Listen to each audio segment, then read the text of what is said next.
order the Sparks City Council meeting of Monday, January 12, 2015, with a roll call, please. Mayor Martini? Here.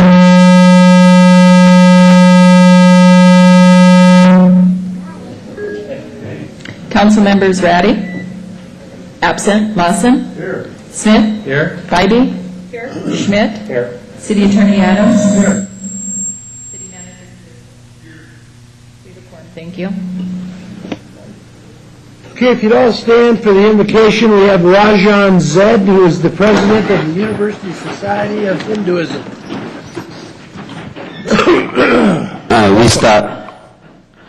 We start the first meeting of the City Hall of this year with Gayatri Mantra, which is the most sacred mantra in Hinduism. Om Bhurvubhaha Swaha Tat Saviturvarenyam Bhargo Devasya Dhimahi Diyo Yona Prachodayat. We meditate on the transcendental glory of the Deity Supreme, who is inside the heart of the earth, inside the life of the sky, and inside the soul of the heaven. May He stimulate and illuminate our minds. Astoma Sadgamya Tamsoma Jyotirgamya Mrityor Mamratam Gamya. Lead us from the unreal to the real. Lead us from darkness to light. Lead us from death to immortality. Niyatam Kuru Karma Tvam Karma Jyao Hya Karmna Srira Yatra Pichate Na Prasiddhiyet Karmna Yagnarthat Karmanao Nyatra Lokoyam Karma Bandhana Tadartham Karma Kauntaya Mukta Sang Samachara. Fulfill all your duties. Action is better than inaction. Even to maintain your body, you are obliged to act. Selfish action imprisons the world. Act selflessly, without any thought of personal profit. Tasmada sakta statam karyam karma samachara asakto hya charan karma paramapanoti purusha karma nevahi samsiddhi mastita jankadaya loka sangraha mevapi sampashankar tumrahasi. Strive constantly to serve the welfare of the world. By devotion to selfless, one attains the supreme goal of life. Do your work with the welfare of others always in mind. Om Saha Navavtu, Saha Navanaktu, Saha Viryan Karva Bahai, Tejasvi Navadita Mastu, Ma Vidvisa Bahai.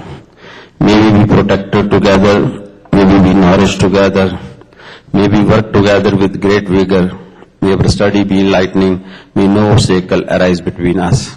Samniva Kuti, Samna Hirdhyaniva, Samnamastu Vomano, Yathava Susahasti. United your resolve, united your hearts, may your spirits be at one, that you may long together dwell in unity and concord. Om Shanti, Shanti, Shanti.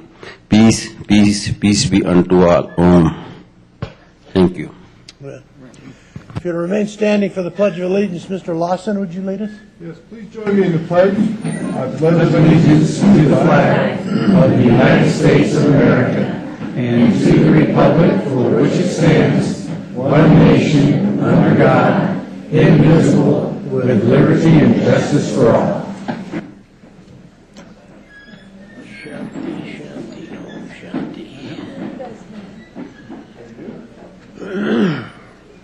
Thank you, John.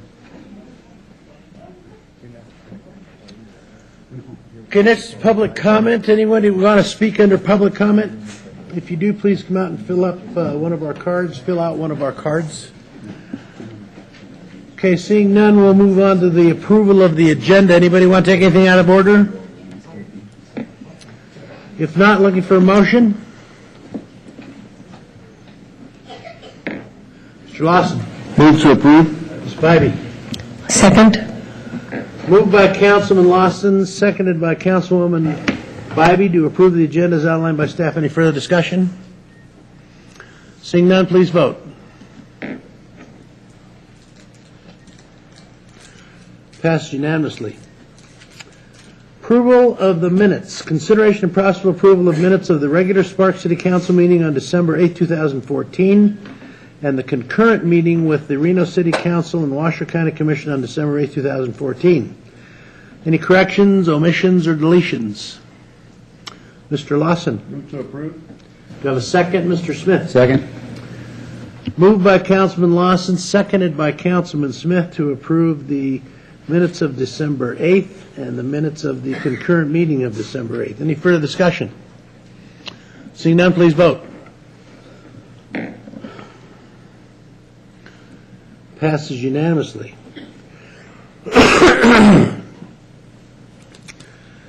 Next, we have a proclamation for Magic Tree House Appreciation. Someone here to accept this? Oh, just all these everybody, the whole crowd. Come on up.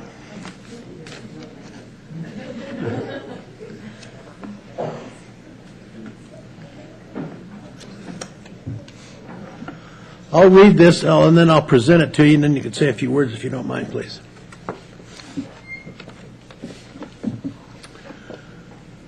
City of Sparks proclamation. Whereas Linda and Paul Hollis opened the Magic Tree House School in 1986 in Sparks, Nevada, and it has been a wonderful place for children to begin their education ever since. And whereas for many years now, in the October, the children are escorted down to Sparks City Hall for a trick-or-treating excursion. The City of Sparks employees enjoy participating by dressing up and lining the halls to pass out candy. This year, they even joined the city in a statewide rendition of Home Means Nevada, celebrating Nevada's 150th year sesquicentennial. And whereas this year the children came down to City Hall at Christmas time as well, bringing Santa Claus, singing Christmas carols, and passing out candy and cards they made themselves. The City Council, Mayor, Manager, and employees of the city want to officially recognize Magic Tree House children and let them know how much they enjoy their happiness they bring, and thank them for sharing their holidays. In appreciation, therefore, the City of Sparks will be sending a troop of cupcake ambassadors over to the Magic Tree House this month for a cupcake celebration. In witness whereof I have unto set my hand and caused the seal of the great city of Sparks, Nevada, hereby to be affixed this 22nd day of December, 2014. Thank you.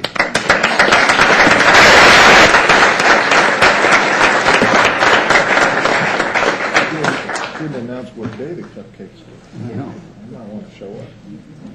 Kids, need kids in the picture. Thank you. Can I get one picture? Sorry.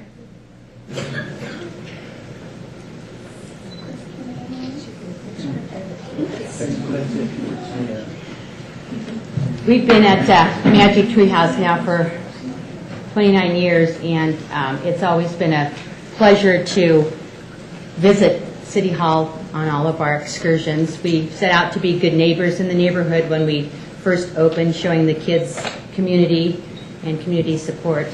And this just really defines it, and we do appreciate you letting us come, and we appreciate our families for always supporting us when we do come.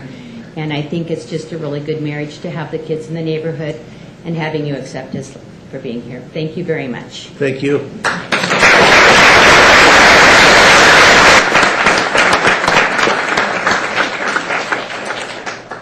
Any of the kids want to say anything? Oh, they're back there. Future politicians. You're welcome. Do you want to say something? Come on up.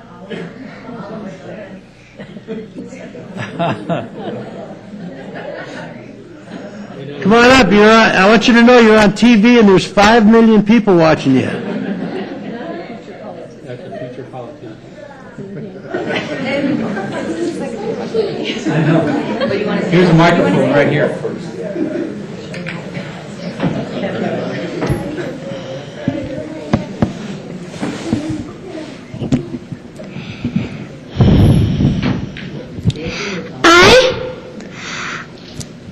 I had fun time at my house when we had a week off.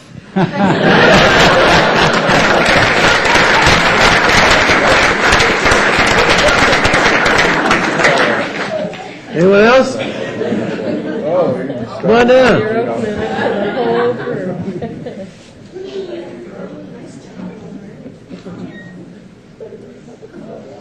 It's true. Better than Kathy Ray. Yeah, I know. Over the weekends I have fun. I don't know. Okay, one more, that's it. Go ahead.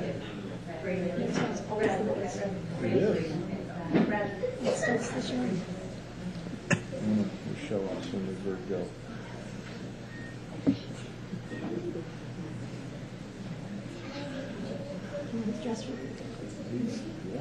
Dress for success. He's quick. Like being at the Magic Treehouse. It's the best school ever.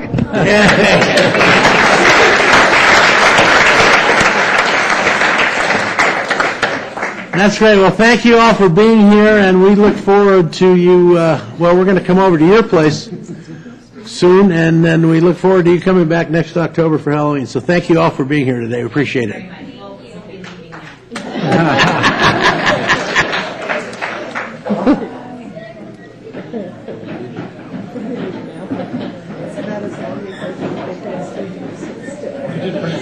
They did really well. We'll be leaving now. There comes the nurse, Yeah. like little hairs.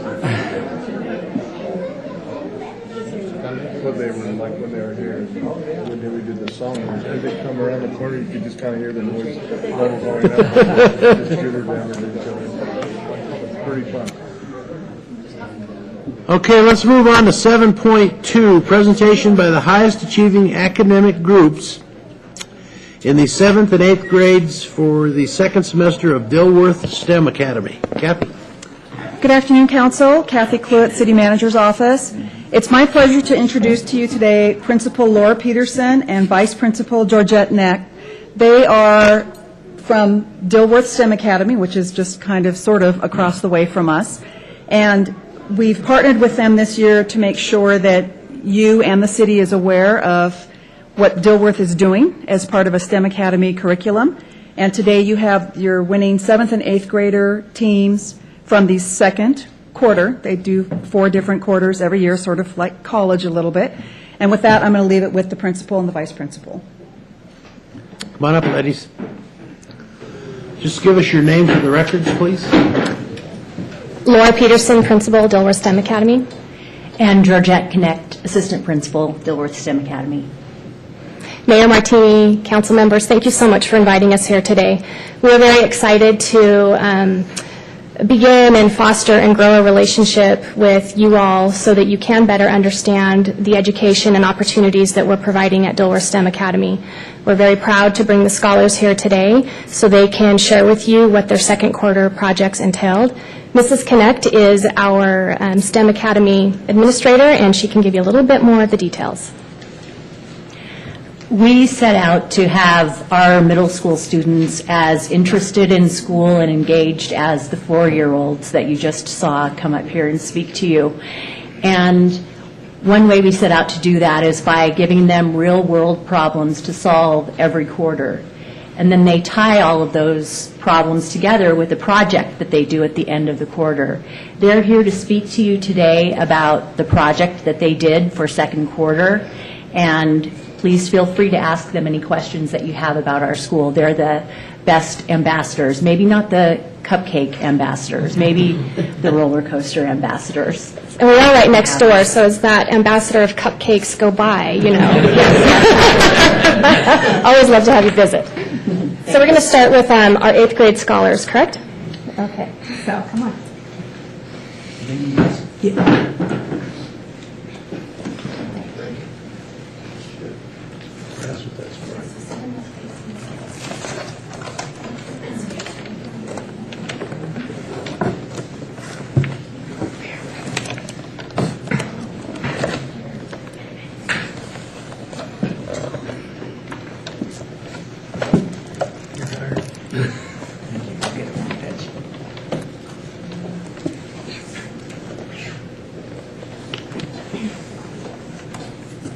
Okay, my name's David, My name is Jasmine. I'm Yaxiri.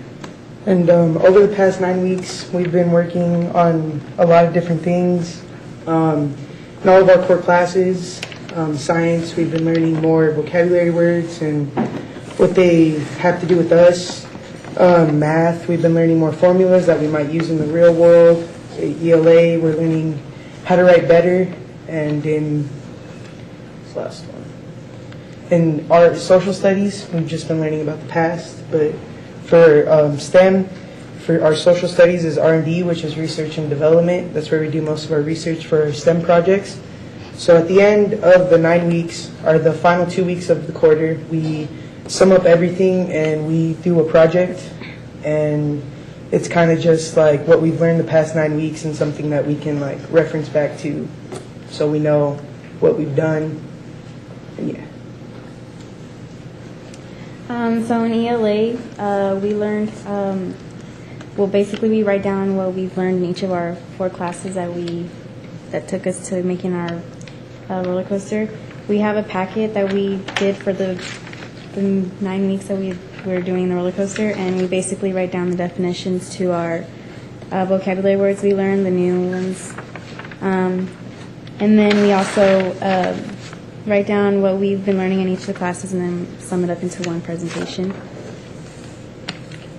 In R&D, we had to research 3 scientists who work with energy or any type of energy, and we picked Leonardo da Vinci because he works with fiction.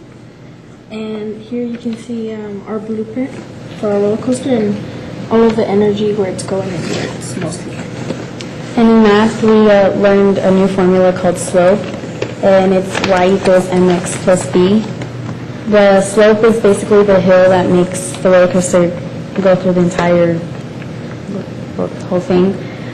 So ours was y equals 3/5 mx plus 5. And we also graphed the class's data with ours. And this was the science portion of our STEM projects. It has all of our vocabulary words that we've learned labeled on here. So like right here this is potential energy, and it's the chain pulling it up because the cart isn't using any of its energy, and it's building up its energy so it can have energy transformation to kinetic and go through the whole ride.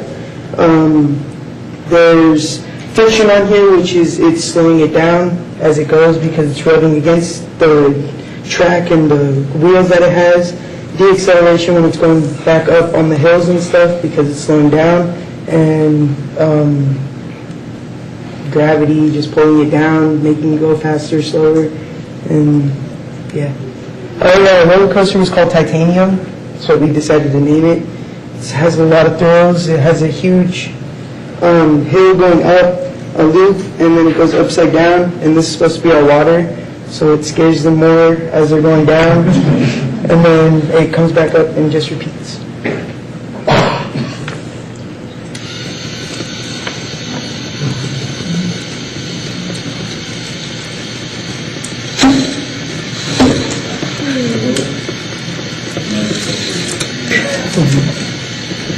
Is that one of those microphones? Oh, whoops. There you go. That's called resistance. It's just called resistance. Very good.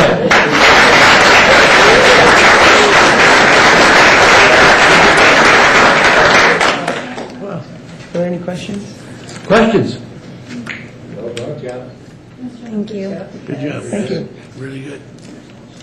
How long did it take to make the actual model?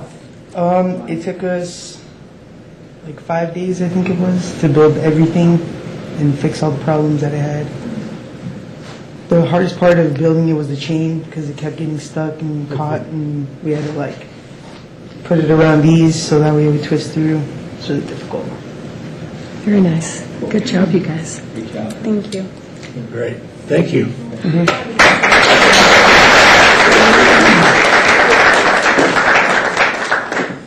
That's pretty neat. Yeah, that's pretty good. No. There's an icon thing.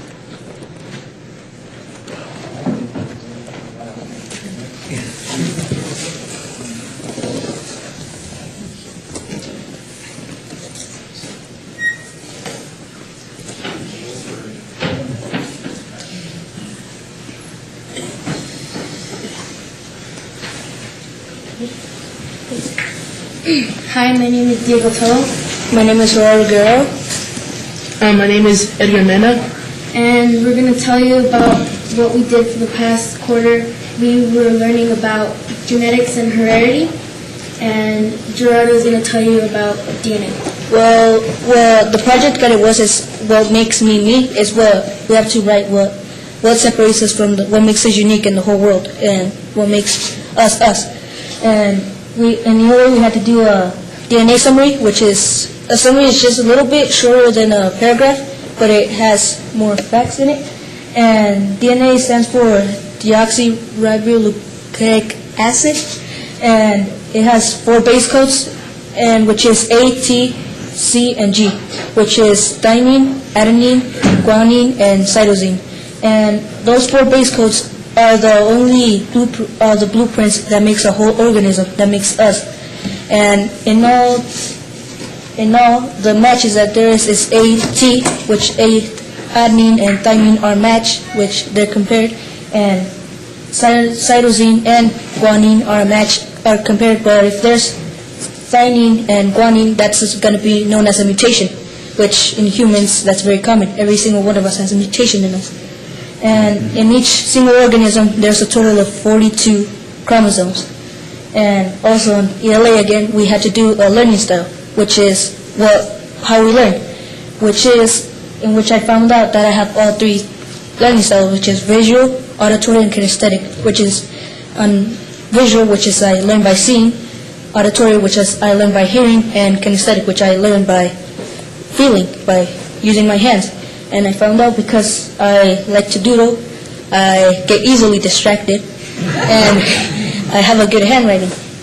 And, well, I like to read, in other words. Also, in our social studies, we had to do a medical storyboard, which was we had to pick a genetic disease from our family, and I don't have a genetic disease in my family, so I picked diabetes type 2. But it is not genetics. But in my storyboard, my person gets diabetes, and the way to control it is to have good exercise and good diet, and you can't get rid of it. Also, we had to do paper-bag pet, as you can see, and we had to pick a partner, and we used our first-generation pets, and we mated them with our partner's first-generation pets, and we made this the generation 2 of paper-bag pets. And Edgar is going to tell you about our ethnicity. Before we get to the ethnicity, in ELA we did a timeline, and we had to list 10 of our most important events, but due to the time restrictions, we could only choose 2. And the 2 I chose was me being born in 2002 and me starting middle school in 2014. And also, we had to do a self-portrait where we draw ourselves and we labeled our traits, and I labeled things like I have black hair and I have almond-shaped eyes and I have a detached earlobe. And in ELO, we also have to do an ethnicity summary, and my family comes from Mexico, and Gerardo's and Diego's comes from Mexico and Spain, and yeah. For me, I was born here. I was born here in Reno and Sparks. Well, but the bad thing is that my parents and my brother were born in Mexico, so my dad stayed here, and we had to go back because of financial problems that my dad had. So what happened is that we had to come back because problems were going back in. Problems were going.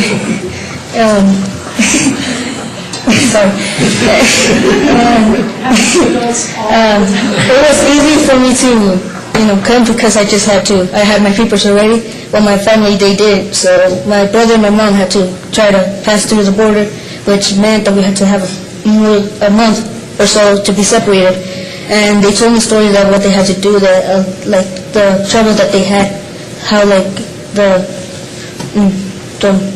how difficult it is, and how sad it is, because like I was a very troublish kid, to say. And we did also on R&D, we did a family tree, which is our ancestors to us and our siblings. And what I did is that I started from the top, and well, me and my brothers, which is my brother is the oldest, which in 1996 he was born, and me in 2001, my two baby sisters 2011 to 2012. So this all sums up what we were learning for the past quarter. And any questions? Questions? Could you repeat what you were talking about? Chromosomes and everything. Great job.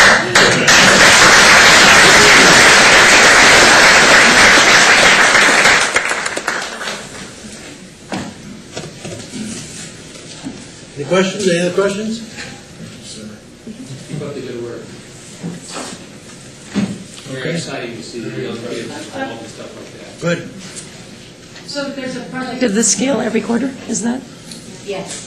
And so you brought the top scholars, I think is what you said. So is every child in the STEM Academy participating in a project like this, or how does that work? Yes, every student participates in a STEM project with different group members each quarter. Great, thank you. Ms. Wybe. I was wondering how long the STEM Academy has been part of Dilworth and how large your program is, how many students? This is our fifth year of being a STEM Academy, and we have approximately 580 students in the school, 7th and 8th grade students. So the whole school has become a STEM Academy? That's correct. And our goal was that we wanted to create a public school with the sort of rigor and challenging projects that some students participate in at schools, but that hasn't been tried at a whole school-wide level. So it's pretty challenging to do that with 580 students, but we'd love to invite you to come over when we do our presentations next time. If you want to walk through and observe some of those, we'd love to have you participate in any way. So thank you very much for having us here today, and I think we'll be leaving as soon as we're excused. So thanks again. So if you could keep us in the loop as to when you're going to have your demonstrations and things, then maybe we can make a chance to come over and see some of them. We'd appreciate it, I'm sure. We certainly will. Okay. Thank you. Thank you so much.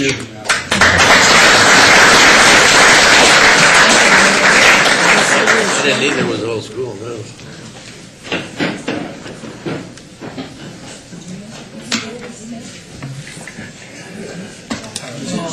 Thank you. Yeah, because they finally reached out to us because we asked them questions and then explained to us.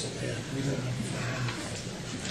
I thought it was a subset. Okay, next is 7.3, presentation of awards to the winners of the 2014 Home Christmas Parade.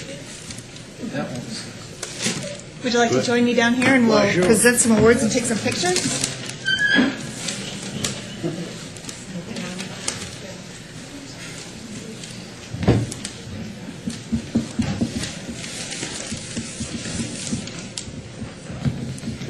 All right. Let's start with the best overall. Okay, this is for the Best Overall Award, and this is for Envision Performing Arts. Come on up.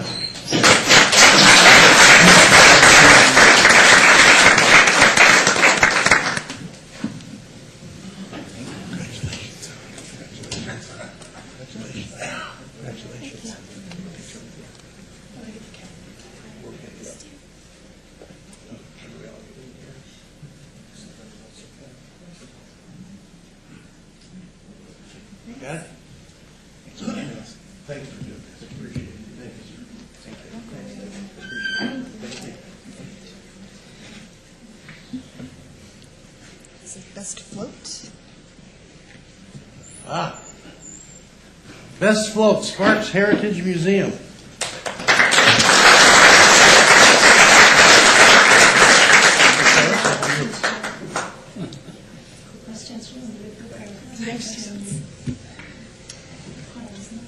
Best community group. Here? Best community. Best community group is the Northern Nevada Center for Independent Living.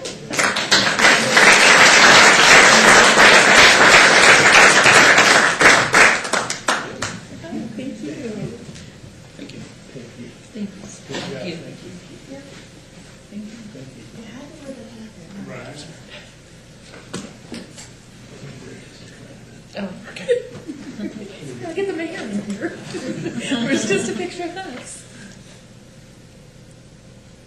You want to get one? Get in there? Yep. Jump in. Come on, Jim. Come on, Jim.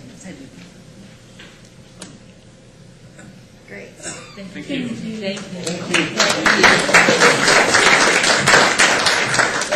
And I don't think they're here, but the last ones are the Mayor's Own Marching Band. They're always great. Yeah, the best marching band. Best business was DNS Towing. Oh, yeah, that's it.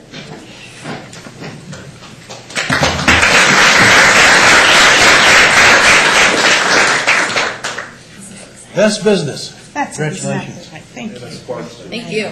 Nice work. Hanover Carey. Mine? Thank you. Please don't tell my car what I We promise we will. Unless we needed it to be. Yeah. Yeah, what you needed. That's it.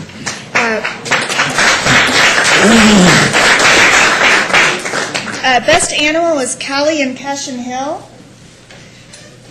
Costume group was Girl Scouts of the Northern Nevada Spanish Springs Service Unit.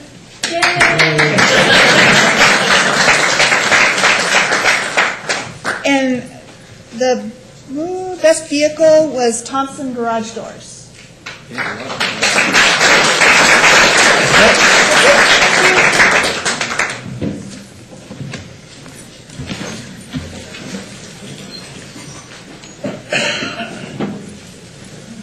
Thanks for coming, everybody. We appreciate it. Thanks for being in the parade. We'll see you next year. Absolutely.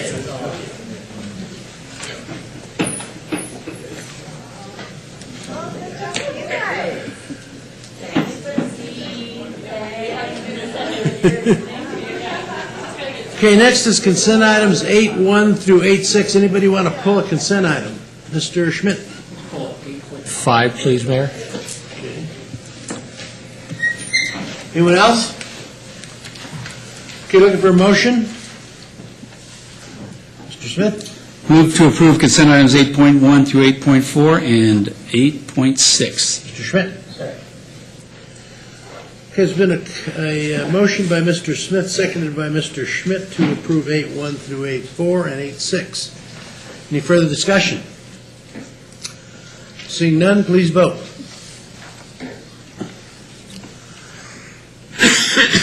Passes unanimously. Mr. Schmidt, 8.5. Thank you, Mr. Mayor. My concern here with this item is we've spent $250,000 in court with ourselves with a municipal court. You know, we've had an organization and a department that's been able to tear up all the union contracts and just walk away from it, and now we're being asked to approve. And we've got a court order that we don't, you know, we can't tell these folks what to do with their personnel, but we're here doing an administrative item outlining what they're supposed, you know, their positions in the court. And so for me, I'm confused at exactly where our responsibilities come and go, because when we did the court settlement, the first portion of the court settlement, it was agreed that we would only be doing budgets, but we would not be doing anything administrative-wise or you know, even consulting-wise, we would be out of. But we have a municipal court position here to do. So I'm kind of, you know, I'd like to see where this line is drawn at, what we're supposed to do, what we're not supposed to do. Mr. Driscoll. Thank you, Mr. Mayor, members of the council. Steve Driscoll for the record. In working with both external and internal legal counsel, we've not finished all of the documentation and the final court order related to the full operations the municipal court under their own direct powers. Even when we're done, the budgetary authority for how the municipal court operates will be dictated by this body itself. Because we're in this interim period, we've been trying to stay within the administrative system that we have for positions on our complement and making sure that they're properly defined with job titles. And while they're not subject to negotiation or bargaining from the outside, if you will, is the court trying to work under the current constraints until the final documents are done with the final agreement and the final proceedings through the court. So with legal counsel, we determined it was better to, with the court's authorities, they designed the job description that we're including here. They were working within their financial authority given by this council in the current budget in changing one position to another. And so this is merely housekeeping. It's administrative, and it was done at the request of the court so that the court could stay within the system that's designed currently until the final documents are drawn through. With that, I'll answer any questions. So my question is once the final documents, the way they're written, just waiting for final court approval, will the council have the authority to do this after that time? My understanding, Mr. Schmidt and other members of the council, is that a budget would be designed and it would take into effect a current situation. If the court, after that fact, wanted to do something different, they would have the authority to do that on their own, as long as they stayed within the financial constraints set by this council with their budget. So this type of activity and complement, as it's related to the court, would no longer fall under the jurisdiction of this body. And so I see that the reason why this is on, because it's actually going to cost the general fund $10,000 more. It's not that whether we have the authority or not, they can't do this unless we approve $10,000 more to the budget. So this is what this really is an augmentation to the budget, not a complement. We're shifting complements, I understand that. Tomorrow, if the judge was sitting here today, tomorrow the judge says, City Council, you can't do that. You can't move people around. You can't give them titles. You can't do all that stuff. But the court can take tomorrow and do this themselves, but they need the extra $10,000 to do it. In the future, that would be the case. In this one, it was a discussion and understanding that the money that will pay the difference will come from the operations of the court internally within the realm of what they're controlling currently. The current resolution has it coming out of the general fund. It would be part of general fund operations that they're under budget on other things. Okay, so then, okay, all right. Then one category to another. Okay, so this is not an increase of funding. That's my understanding is that at the end of the year we'll be net zero. Yeah, because the wording on the municipal court shows that the above complement change full year impact results in an additional cost to the general fund of $10,077.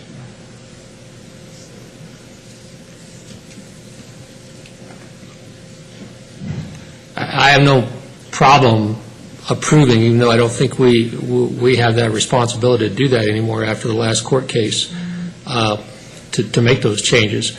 The only thing in here we have is the dollar amounts, because that is what we've been told as a city council. We have the ability to set the budget for the courts. They have total control to do whatever they want to do with that money past that point. So this is really a budget augmentation of asking for additional $10,000 to do what they want to do.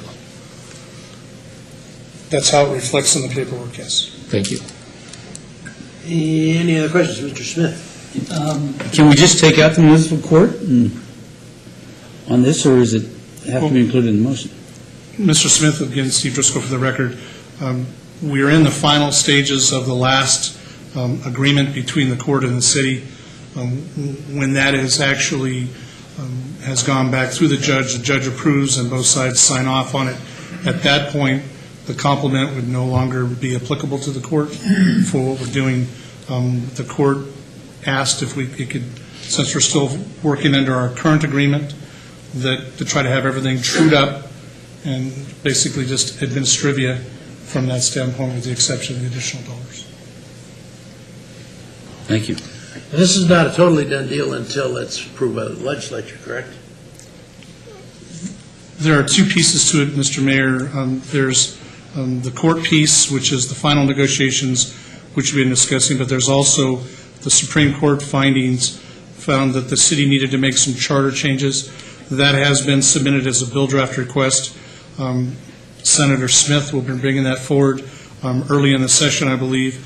That, between the charter changes that were mandated by the Nevada Supreme Court, when approved by the legislature, and then the final settlement through judges' actions that were agreed to by the two parties, then it would all be laid to rest, and all the new rules would be in place at that point in time. Okay. Questions, Mr. Schmidt? Done? No, I have, no problems. We want to approve the complement. If we can put in a motion that the courts would have to do that within their budget that they have right now, as was, I guess, outlined at the very beginning, that they would do that, because our responsibility lays at the budget. That's where we were told it ends. That's as far as we can go. And so I would rather just that we stay away from it. We did the budget. We leave it alone, let the courts finish up what they're going to do, let the legislature finish up what they're going to do, so we all know where we're at with it. Ms. Spivey?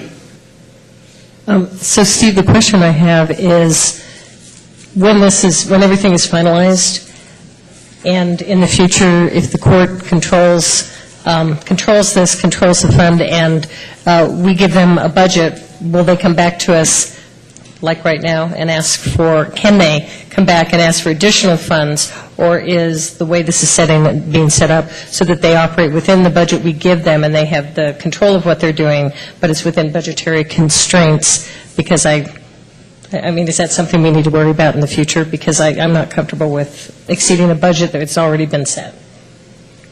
There will be 2 points, Mrs. Spivey. There will be a budget as set forth based on the operations of the court at the time the budget is set. The council will consider that, and they will establish a dollar value. If at some point in time in the future the court decides that there is reasonable and necessary operational costs that are needed that were not budgeted for at the time, then they will have the ability to come back and present their case to the council, and the council will have the opportunity to consider that. Obviously, since it's a separate branch of government, there is a point where if they make a strong case that it is reasonable and necessary, and that is what the charter says they're supposed to do, then there may be a point where your approval may be nothing more than just acknowledging that they need it and us having to make adjustments. The court is not in that situation currently, but that is language that has been in all of the court findings at this point when it talks about budget, that it is reasonable and normal for the operation. So I could contemplate as a financial manager for the city that each and every department, including the court as its own separate governmental body, could have needs in the future that weren't contemplated in the budget, and that they would be ones that would need to be contemplated and ones that might need to be subsidized even though they weren't originally funded within that process, and that other programs might suffer in the city because of that justification. So we won't know that until we get there. Mr. Lawson? Well, for me, it's not the $10,000, it's the point. And we just spent $250,000 getting to basically where we were when we started this whole thing. And this is exactly what I said in my analogy was going to happen. It's like my son, who I'm responsible for the rest of my life, can come back to me at any time and get money. And it's just the principle at this point. The $10,000 is not that big a deal, but what's reasonable and necessary is, I think $10,000 doesn't seem reasonable and necessary to me. Strati? Just one a clarification. So I thought what I heard you say, Steve, was that in this year's budget, they would be meeting it within this year's allocated budget, all of the departments. I guess I'm are we asking the Community Services Department to stay within this year's budget? Based on the structure of the ask that's within this complement, to bring the new body on and to have them fill in the near term and run to the end of the cycle, there would be a $10,000 additional expense in salary and benefits related to it. The court has other operating monies that they're managing. They have provided discussion to me. They will do the best they can to be net zero totally.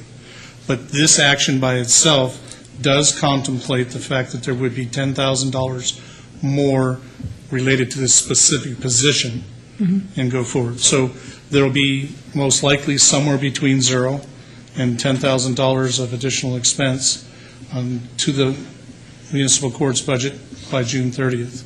Their goal is to try to make it as close to net zero as possible, and our job is to let you know that there could be up to $10,000 taken from this that may need to come from someplace else. So my question then is, in approving this today, we are not committing to a $10,000 augmentation to their budget next year, because we don't get down to the line item level. We could say to them next year, your budget is, I'm not saying we would, I'm just saying we could, this is what your budget, it's flat to last year, and if they still wanted to have this position, they would be looking for ways that they could figure that out within their own budget. That would be my contemplation of how the budget would work with everything in place. We'd give a dollar value, and then they would manage it underneath. And if this position's important, it would stay, and something else, a position or otherwise, might go away, the same as they're doing with all the other operating budgets of the city. Okay. So really what they're asking for is to be able to move ahead on hiring this position now, and it could impact this year up to $10,000, but next year's budget is next year's conversation. That's a good summary of what I'm contemplating here. Okay, thank you. Steve, what happens if we don't approve this?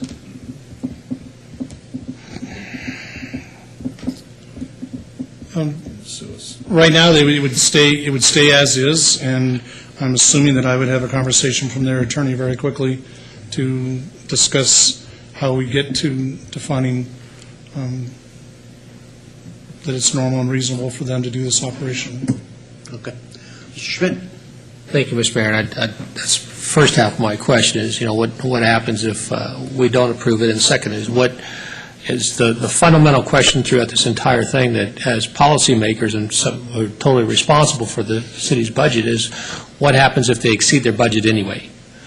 And it appears from all the answers we've got from the legal minds is that the courts can spend whatever they want to, whenever they want to, exceed the budgets whenever they want to, and there's really not a lot this body can do except for take them to court and spend more taxpayers' money to go and do it. So I think this is, this is a policy that we have to set of, are we going to set a budget, and are they going to adhere to that budget? Because that's a fundamental question we've been asking for the last 3 years we've been dealing with this issue.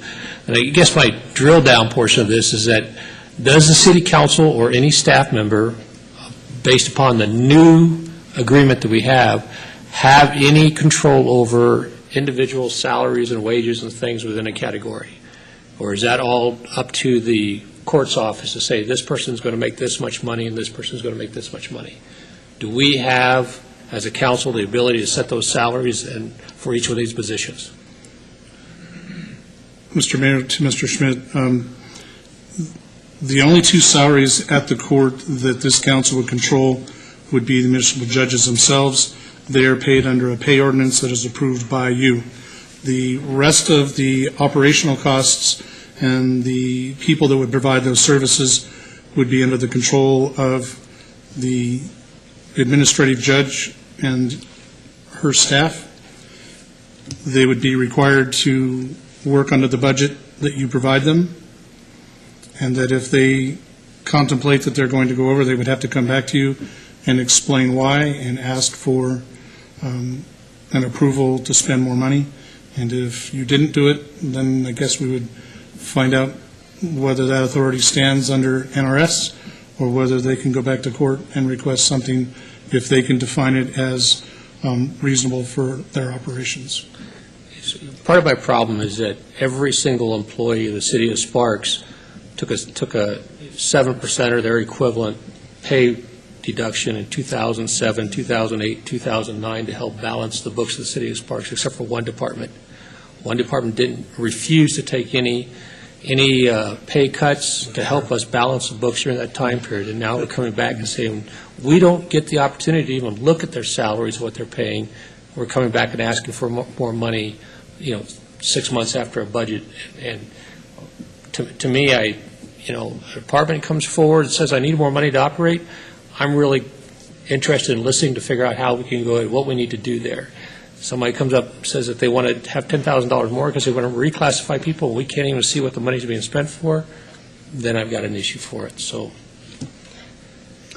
I think what happened with the budget last time, not everybody took a pay cut, not every department, but every department funded some kind of a cut in another way, whether it was pay or whether it was reduced spending or whatever it was. Everybody participated. Some took cuts, some did not in salaries.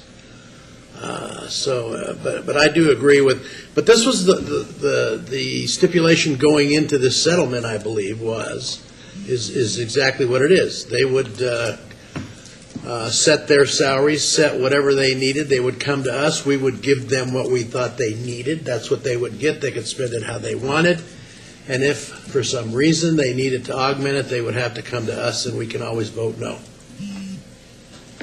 We can always turn that ask down, which if it's push comes to shove, maybe it goes to court again. That we can never know on anything we do. It doesn't matter.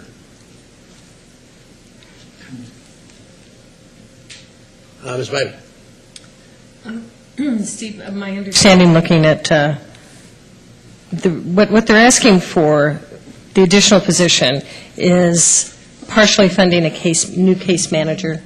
Is that what this additional funding is for? Because of the new case management system requires more data entry and as compared to past systems. So is this shift in positions for a case management that requires that they don't have the manpower to do right now?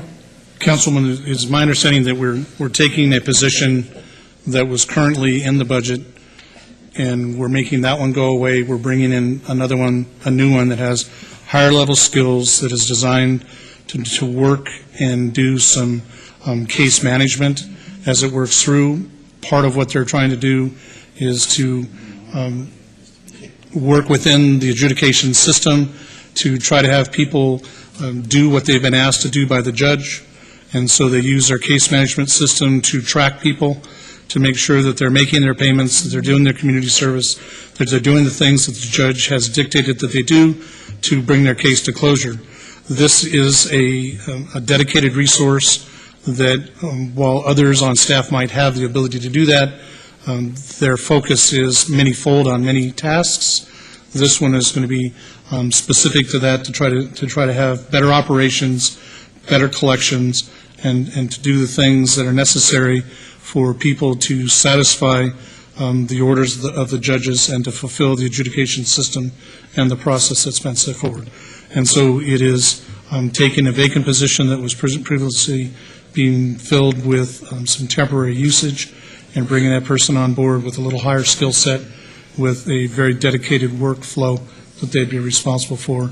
The intent is to have better operations for the court and to make sure that people are following through with what they've been sentenced to do in order to have our society be a better society.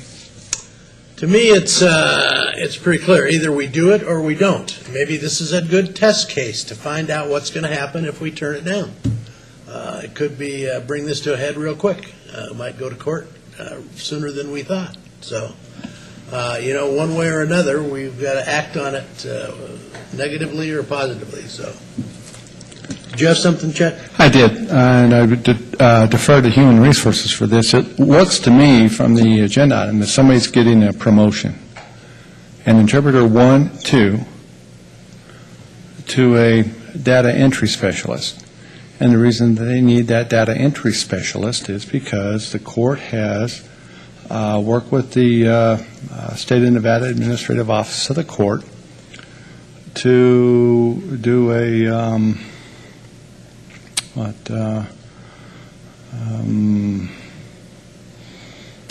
the drug court defendants. So the court has taken it on itself to create a new drug court program.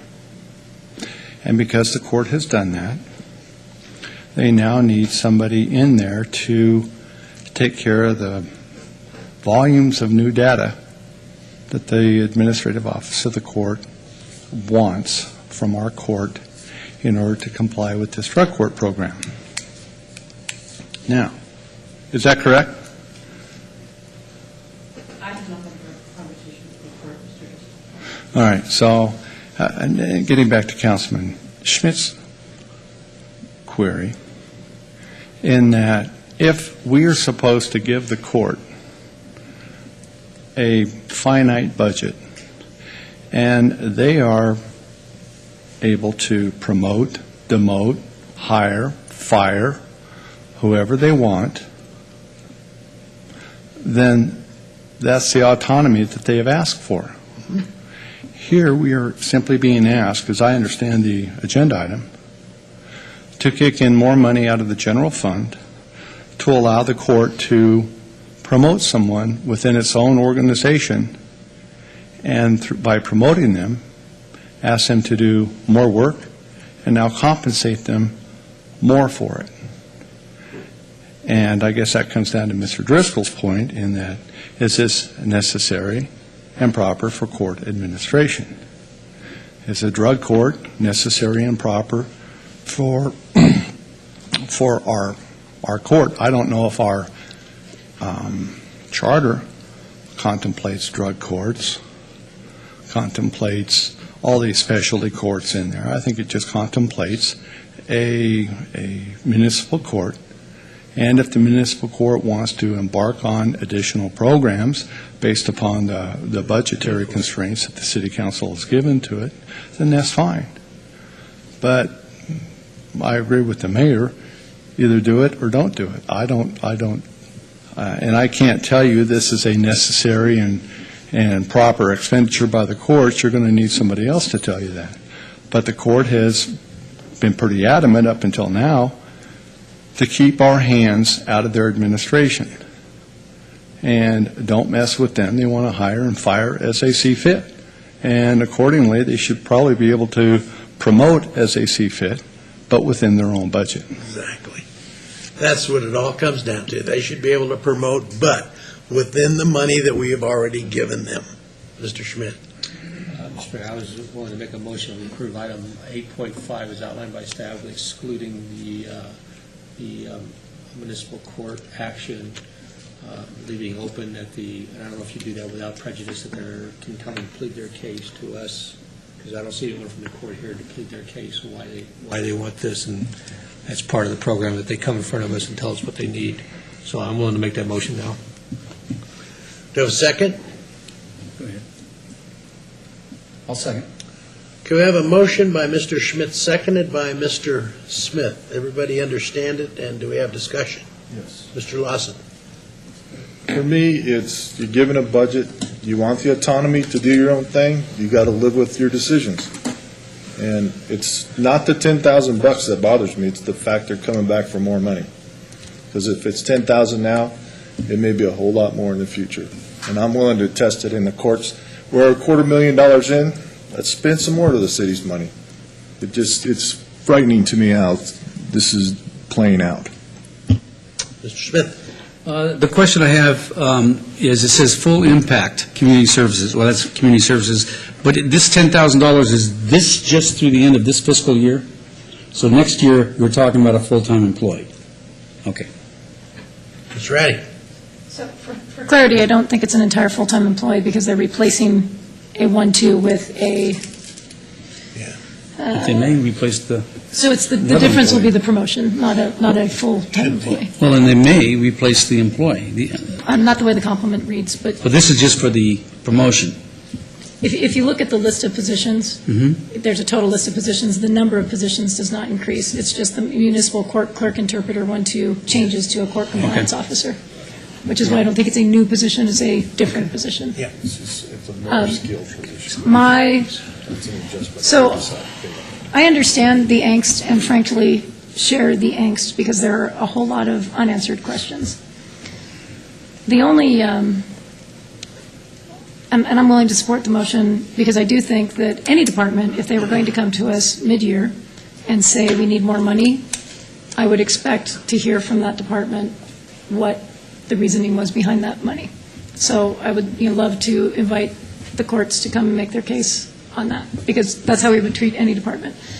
My only just little bit of cause for concern is, when there's a saying that I'm not going to get right, but it's basically, when the elephants are fighting, it's the grass that gets trampled. And the grass in this case for me is people who actually need drug court services. And so at some point, we are going to have to figure out how we can make sure that we're meeting the needs of the people in our community while navigating our new relationship with the courts. And I'm a big proponent of drug court. I know how many people's lives it has changed. And so I'm just worried about folks who really need the services who are in the drug court. And if $10,000 makes us have a successful drug court in the city of Sparks, I would be thrilled with that investment. So at some point, we need to figure out how to not let our battle with the court affect the citizens who really need these services. So again, I'd like them to come and tell us, but at some point, we've got to be open to saying, because all departments will eventually need more new money, including the courts, if there's a compelling reason, we have to be open to saying, yes, occasionally, and for me, drug court's a pretty compelling reason. So, but I'm supporting the motion today because I do think that there are a lot of unanswered questions, and certainly we should hear from them why this is important to them. Okay, everyone understand the motion? There's a motion on the floor. Everyone understand? Okay, seeing no more discussion, please vote. Passed unanimously. Thanks. Okay, general business consideration and possible approval of the mayor's recommendations of appointments to the Airport Noise Advisory Panel, which would be Mr. George T. Graham, and to the Washoe County District Board of Health from the pool of applicants listed, and there should be Mr. John Novak. Questions? Anybody have any questions about the appointments? Looking for a motion.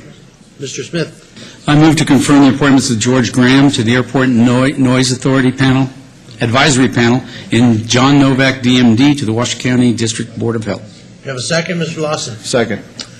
Moved and seconded to approve 8.1 as outlined by 9.1 as outlined by staff. Any further discussion? Seeing none, please vote. Passes unanimously. Now, I see Mr. Novak is in the audience, and I don't know that any of you have met him. I've known him through, come on up, John.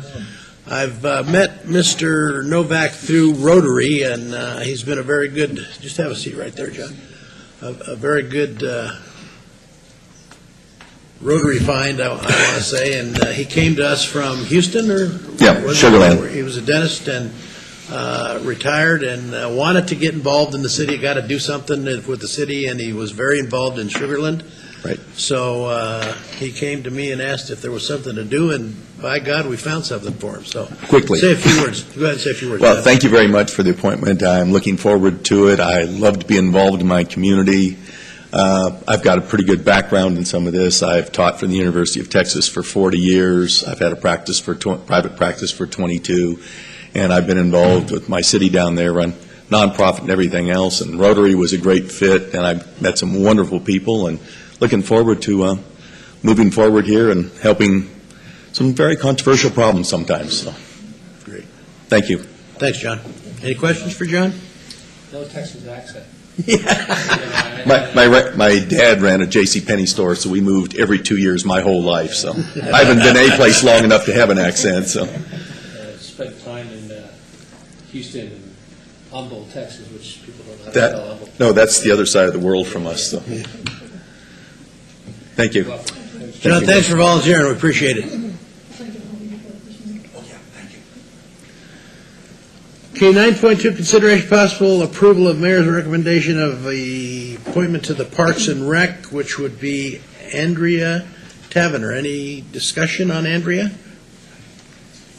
Good, John. Or Ron? Mr. Mayor, I have no problem with the appointment. I believe, though, that on our general council bylaws, and we would be appointing the same person to two different boards and commission. And I believe our bylaws state that we have to have a shortage of applicants in order to go ahead and overcome. So I would have to take a look at that and see if this is considered a shortage of applications or not. Are you on some other board? She wasn't approved for the first one. She wasn't approved for the first one. I'm sorry. No, and I apologize for that. This is the first time that our explanation of the items have to include everybody that applied for the position. So she applied for several different positions. Sorry, I apologize. No, it's not your fault. Anytime that anyone comes up that wants that particular position and we look at it, everyone that applied for it has to be on this thing. So could come down to we might have 30 names on some of these, which is, for me, understandable, is pretty ridiculous. I apologize. So, no, it's a good catch, really. So, just to be clear, Andrew was willing to serve on multiple boards. Yes, exactly. And this is the one you chose to appoint her to? Yes. Okay. She was very happy, so. All right, looking for a motion. Charlene Bybee. I move to approve the appointment of Andrea Tavener to the Parks and Recreation Commission. Miss Reddy. Second. Any further discussion? Seeing none, please vote. Passes unanimously. Andrea, would you like to say a few words? Sure. I had planned on it, so I hope I don't pass out in front of all these people. But I just wanted to tell you, thank you very much for the appointment. I look forward to serving. I am passionate about libraries and parks, so I look forward to this challenge. So thank you very much for the appointment. Thank you. Thank you. All right, 9.3, consideration of possible approval of the mayor's recommendation of the reappointment of Commissioners Art Sperber and Commissioner Doug Bowles to the Sparks Planning Commission. Questions? Looking for a motion. Mr. Smith. I move to confirm the reappointment of Commissioner Sperber and Commissioner Bowles to the Sparks Planning Commission. Do you have a second? I'm sorry, Mr. Schmidt. Second. Moved by Councilman Smith, seconded by Councilman Schmidt to approve 9.3. Any further discussion? Seeing none, please vote.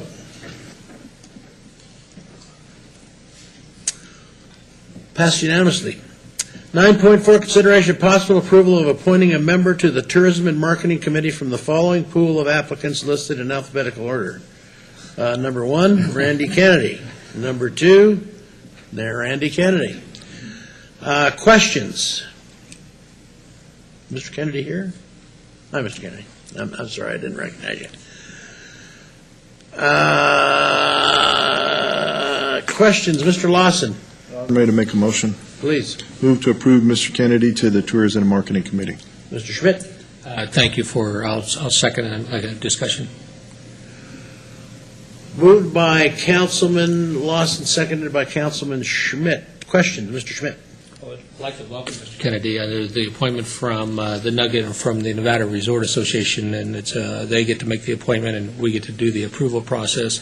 The Nugget has always had a good representation, and David was our last appointment for the last year in tourism marketing, and represented the Nugget and I think the entire interest of the city of Sparks very, very well. They've come up, came through some things that didn't put some money in the Nuggets' pocket in the short run, but it sure helped them out in the long run, and it put a lot of things for tourism marketing together, and we appreciated David, and we really look forward to, Mr. Kennedy, for your involvement, and we start next month, so be ready. Thank you.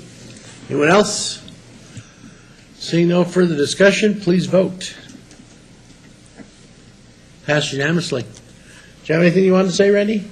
Just look forward to working with the members of the committee and doing the best we can for the city of Sparks. Thanks for volunteering. Appreciate it. Mr. Mayor? Yes. Can I also explain to Mr. Kennedy the reason why I usually like to try to go and meet people before they get appointed to the board, but with only 3 of us on the board, it'd be considered a violation of the open meeting law for me to sit down and talk about the committee with you. So we can't do that. So welcome aboard. Okay, 9.5, consideration of possible acceptance of overtime reimbursement funds from the United States Marshal's Office service in the amount of $17,200. Chief Allen. Well, good afternoon, Mr. Mayor, members of council. These ones seem to be really easy for me to come up here and talk about because it's accepting overtime reimbursement funds. This one is from the United States Marshals Service. We participate through the Nevada HIDA, which is a high-intensity drug trafficking association, and several initiatives. As a board of directors, we vote on those initiatives, and this federal task force is one of those. The federal government will reimburse us up to $17,200 of overtime that we spend throughout the federal fiscal year apprehending and apprehending fugitives that are wanted from justice, and they also participate in working with our regional sex offender notification unit in doing sex offender sweeps and coordinating those efforts to make sure that those individuals are in compliance with the state law. So with that, just ask you to approve these funds. Questions for Chief Allen? Okay, looking for a motion. Mr. Smith. I move to accept the $17,200 distributed by the U.S. Marshal's Office for reimbursement of the Sparks Police Department's overtime costs. Ms. Bybee. Second. We have a motion by Mr. Smith, seconded by Ms. Bybee. Any further discussion? Seeing none, please vote. Passes unanimously. Thanks, Chief. Thank you. Appreciate it. Up again. 9.6, consideration possible acceptance of $10,000 grant from the Join Together Northern Nevada for enforcing underage drinking project. Chief Allen. Well, again, Mr. Mayor, members of council, this is an opportunity for us to utilize other people's money to support the efforts of the police department. In this case, it's Join Together Northern Nevada. We've had a long history of working with this organization to try to eliminate the underage drinking issues that we have within our community, including high school and young college-age drinking. These funds are used during to do sweeps of bar and casino establishments to see who is serving alcohol. We also use compliance checks with our local vendors, convenience stores and those such grocery stores to see who is selling alcohol to those minors, and also to do proactive enforcement during those high times during the year where juveniles tend to gather and celebrate with alcoholic beverages, mainly around proms, graduations, and those types of things. So they are giving us a $10,000 grant to assist them in their efforts as well. Questions? Okay, looking for a motion. Ms. Bybee. First of all, I would like to mention that the Join Together, great group. I have a friend who actually lost a daughter and has been working with Join Together, and it's an incredible resource and important to our community for sure. So, and obviously we're glad to get money from them.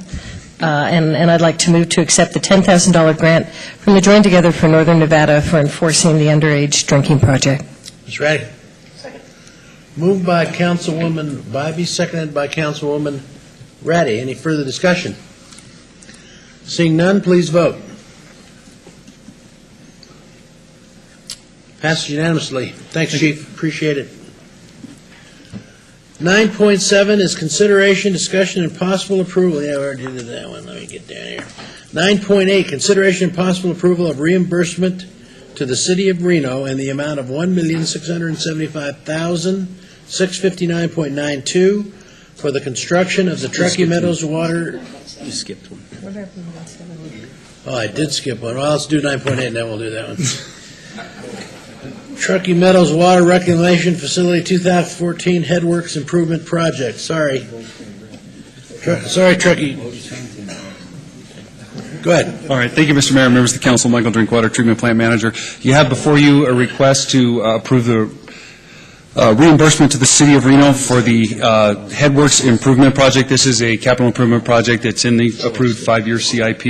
It was as all CIP projects at Tumworth was put out to bid by the City of Reno. Bids were opened in an open competitive process. The low bidder was a local contractor, KG Walters Construction. We feel the bids came in a little bit below the engineer's estimate, so we're comfortable with that. I would like to address on the staff report in front of you where it says over budget. That is more of a technicality. We had budget for this project approved in fiscal 14. At the end of fiscal 14, that budget was swept back up to the parent fund, 1631.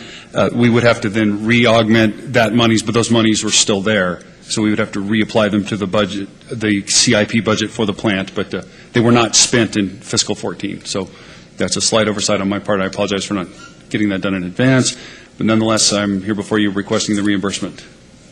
Questions for Mr. Drinkwater? Okay, if not, looking for a motion. Mr. Lawson. I move to approve reimbursement of $1,675,659.92 for the Tumwar facility and the headworks improvement. Mr. Smith. Second. Moved by Councilman Lawson, seconded by Councilman Smith to approve Agenda Item 9.8. Any further discussion? Seeing none, please vote. Passed unanimously. Okay, let's move back to 9.7, consideration, discussion, and possible approval of payment of $10,000 donation to Keep Truckee Meadows Beautiful. Thank you, Mr. Mayor. Steve Driscoll, City Manager, for the record. During our budget process, we have various agencies that we work with that work in partnership with the city. Keep Truckee Meadows Beautiful is one of those agencies, and they do a lot of things with us as partners and on their own on our behalf. Things like we just finished the Christmas tree recycling, as well as they do river cleanup, Adopt a Park, Adopt a Spot, and they provide a lot of manpower to do large projects on a timely basis for us. During the recession, their allocation that was approved by the budget was reduced from $10,000 a year down to $6,000 a year, and they have been continuing to do the work at basically the same, if not a greater level, than they've done in the past. Their executive director this year, it's time again to consider their approval of funding through our normal budget process and then talking to the council to reaffirm that. They asked if it would be possible to raise their allocation from the $6,012 that they've received for the last several years up to the $10,000 level that they had received in the past in order for them to continue to do the great work that they do and to actually maybe even be able to do a little more than they're doing. And so with discussions directly with Councilman Moretti and the director, we felt that it would be appropriate to bring it to the council for consideration, and that I believe as a manager, from an operational standpoint, in conjunction with what's done with our Parks Department and for other functions within the city, that we get a lot more back than the additional funding would give us if we were trying to do this on our own. So I would petition the council to consider increasing the allocation to this agency because I think they do great works for the city. Ms. Bybee. We didn't want to talk. That was from the last second. Sorry. Ms. Ratty. So I've had the opportunity being on the Parks and Recreation Commission for the last 6 years to see regular presentations from Keep Truckee Meadows Beautiful. And of course, if we want to make a meeting longer, they'd be happy to come and make another presentation to the council about all the work that they're doing. I think most of you are very familiar with the work that they do. Of course, the Christmas tree program was the most recent effort, but they also do a regular parks cleanup program where they have targeted parks and sparks, and I'm sure Tracy could provide more detail if you're interested in the locations. They do an annual river cleanup, and in the past year, they've initiated a new program called Adopt a Place, and we'll be getting some benefit from that Adopt a Place campaign out on some of the outer edges of the Golden Eagle Regional Park, where we have some dumping issues. So again, I think the bang for the buck from what we get, I know both from the Parks and Recreation, but also from the community service team, these are just things we could not do with city staff. It wouldn't be efficient to do with city staff. And they were very gracious during the recession when we needed to have everybody take some cuts across the board. And for us, that money doesn't mean a lot, but for them, it makes a huge difference. Mr. Schmidt. Thank you, Mr. Mayor. One of the things that since my early days of working on City Parks since 1990 was to help focus, taxpayer dollars. There was a time at this city council we have as many as 30 to 50 nonprofit groups coming in front of us asking for money, and we were able to in 94 with the Human Services Advisory Board bring a lot of those organizations together and come for one funding through one set of rules where we weren't competing. Reno, Sparks, Washoe County, all three bodies weren't sitting there listening to the same presentations. And right now, the City of Sparks, this is the only nonprofit other than things that serve government, such as Nevada League of Cities, National League of Cities, that we're funding on out there. And I understand that there's some benefit coming back to the city. I question the numbers on that they've ever received $10,000 in funding, because in 2008, when we did the budget cuts, we were asking our Nevada League of Cities and others to take a 25% haircut. That's how they got to the $6,000, and I remember their budget being at $8,000. What I'd really like to see is clarify that issue that we've ever had. In 2008, when they took a haircut, I don't think they took a 40% haircut from the city. Where they were at in 2008, because our employees haven't gotten back to where they were in 2008 yet, and I think when we start giving out to nonprofits, we need to go ahead and make sure that we're being equitable to our employees. So one of the policies we had on the Human Services Advisory Board, you never made a donation or contribution unless you had a report in front of you what that money was being used for.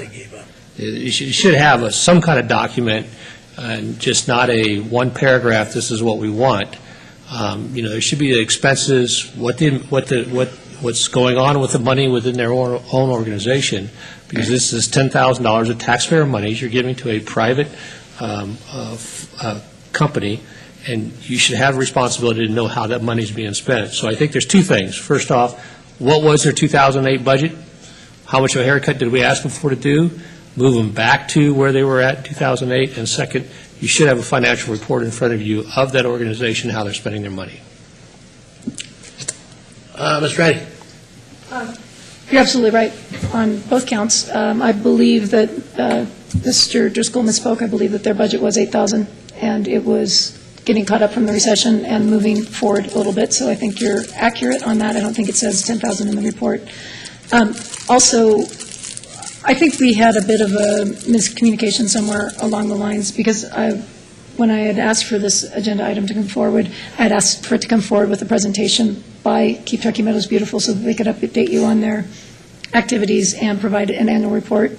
So I would be comfortable with rescheduling this item so that they would have that opportunity to do so. I just think that there were a couple things going on over the last couple of weeks, because frankly, I'm really surprised that they're not here, and it makes me think that we didn't notify them, because they are very consistent about being here and presenting. So I think we have probably a little bit of disconnect between us and them. So I'd be good with rescheduling it as well. And, we can hear the full story at that point. You can see the work that they're doing. I agree with that 100%. I know they would have been here had they known, and I've had firsthand seen what they've done in other areas as far as cleaning up outside the city, and they are going to target out behind, thank you. And they've also looked at targeting above, up by the S in those particular areas, because there's a lot of junk and stuff up there that's always been there. They found some treasure troves up there that they're planning on getting rid of. So I know they've done that. Ms. Bybee. I agree in delaying this. I'd be more comfortable if I did have a breakdown of what the additional funds are needed for, or just what projection for the $10,000. I don't have a problem giving them the $10,000. I think it's well-spent money, but I'd like to see a breakdown of that so we know we're being accountable with those dollars. So I would support moving this to possibly our next meeting. Ms. Reddy.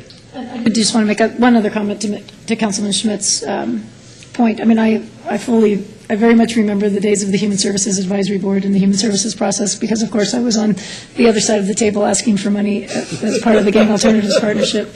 And I clearly remember that we decided to get out of that business. I would just disagree with one small point. I think that we decided to stay with two organizations that are doing things that the city would otherwise be attempting to do. And one was Keep Turkey Meadows Beautiful, and the other is the Economic Development Authority of Western Nevada. So rather than have our own economic development staff, we're going to invest in EDON. Rather than try to go out and do some of these cleanups with our own Parks and Recreation staff, we're going to invest in Keep Turkey Meadows Beautiful. So I do think it's a little bit distinct, and it was one of the focus areas that we decided to focus on. So can we get a motion then to continue this till the next meeting?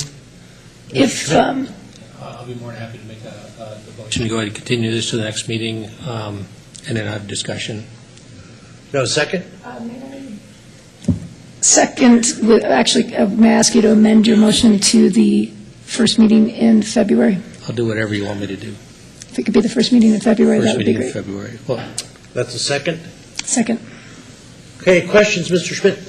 and I'm not questioning what Truckee Meadows, Keep Truckee Meadows Beautiful is doing. I know they're out there. We, as our Rotary group, we took an entire day for Christmas tree recycling. We know what they're doing out there. That's not the issue. My issue is, it is very, very rare that you have this type of application.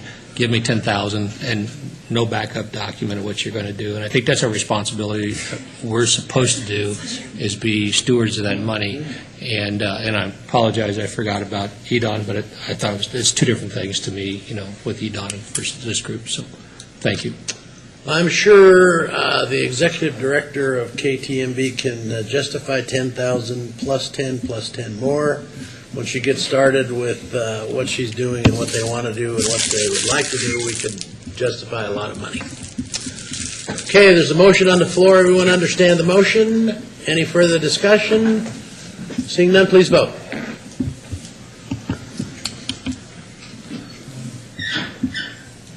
Passed unanimously. All right, 9.9, consideration and possible approval of an interlocal agreement regarding regional and road impact fees pursuant to NRS 277 and Chapter 278B. Mr. Martini. Good afternoon, Mr. Mayor, members of the council. John Martini, City Engineer, here today for your consideration and possible approval of an interlocal agreement between the City of Sparks, the Regional Transportation Commission of Washoe County, the City of Reno, and Washoe County for generally the duties and responsibilities for the administration of the Regional Road Impact Fee Program. With approval of this interlocal agreement, we will set 7 points that we agreed to. The first being that we will have a Capital Improvements Advisory Committee, which a previous council did in 2001. Our Planning Commission has served in that capacity for a number of years. Number 2, that we'll adopt an ordinance. Actually, this is 1A. I'm sorry, I said 7. There are actually 8, but one of them has 2 in it. We'll adopt an ordinance requiring that all impact fees be collected and deposited into an interest-bearing account, which we did in 1995 under a previous ordinance, Ordinance 1878. These are in place. The second point that we agreed to is that we will impose and collect the impact fees on new development within our jurisdiction. Again, this has been done by ordinance in 1995. Number 3, we will transmit the collection of impact fees should they come in cash quarterly to the RTC, which has been our standard of the practice for as long as I've been here. We will agree to transfer to the RTC the administration of regional road impact projects, or regional road projects as identified in the program. We agree to execute offset agreements for members of the council that have been here for a while. They used to be called CCFEAs, Capital Contributing Front-Ending Agreements. The terminology is now changed to offset agreements.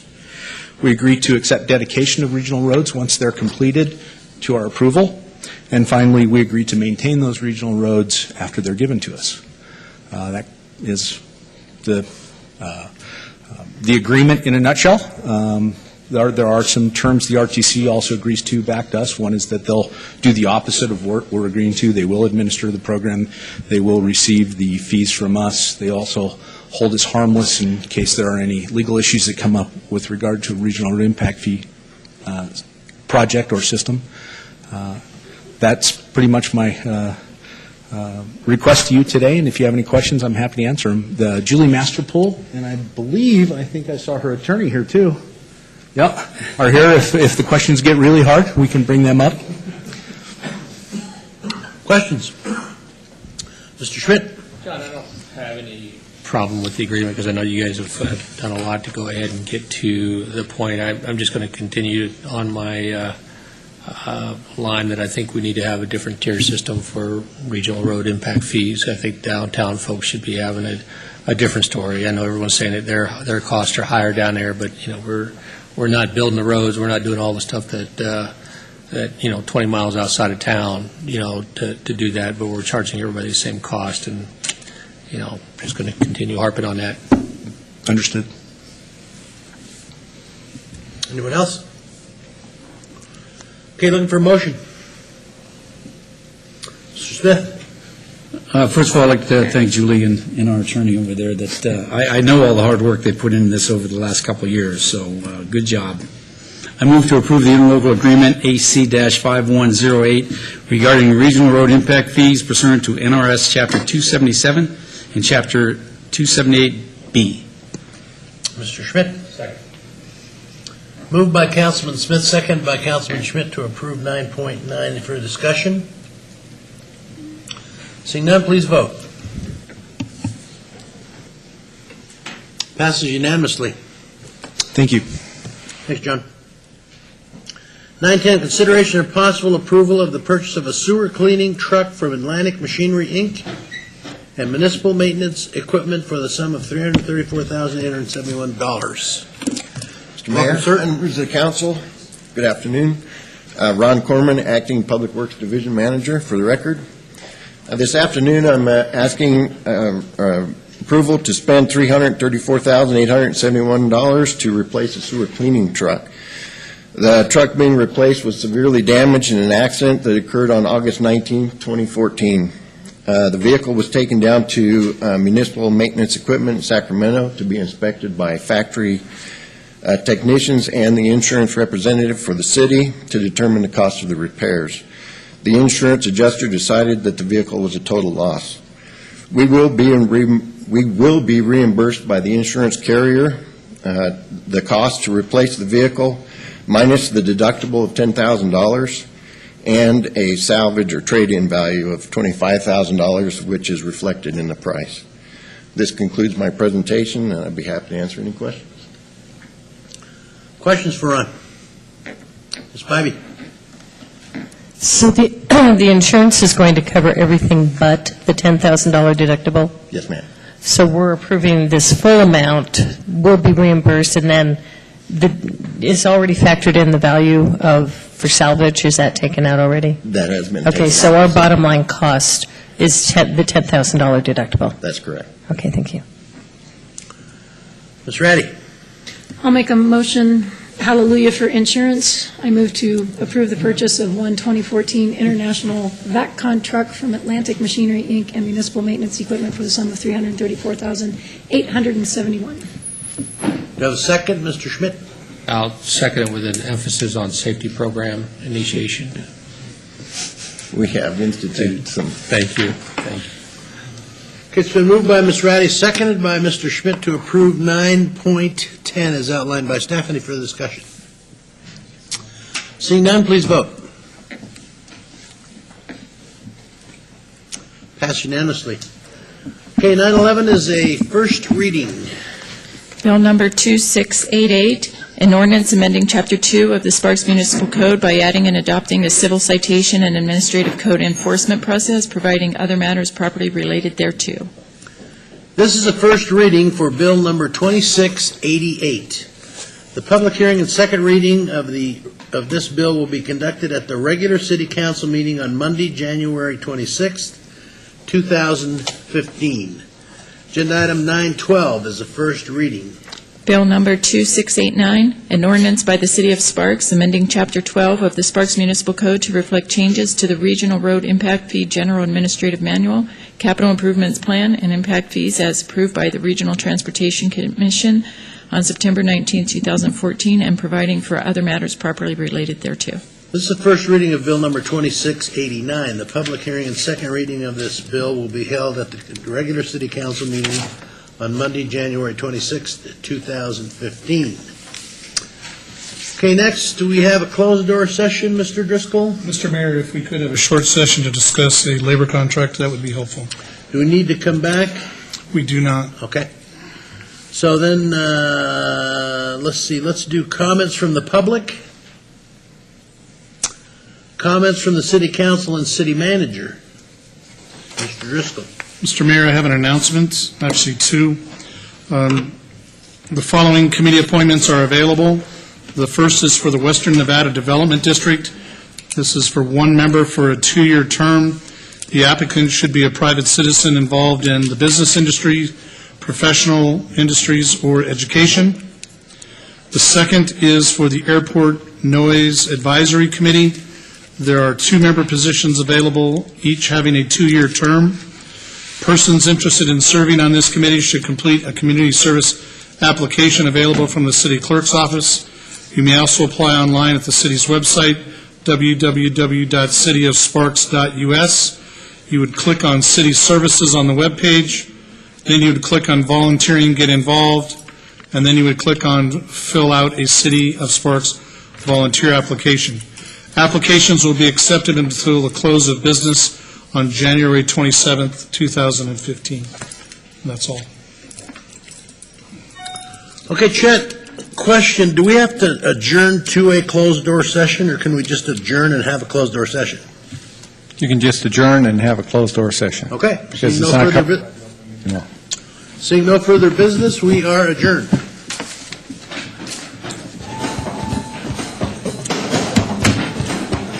Chet, thanks for getting that.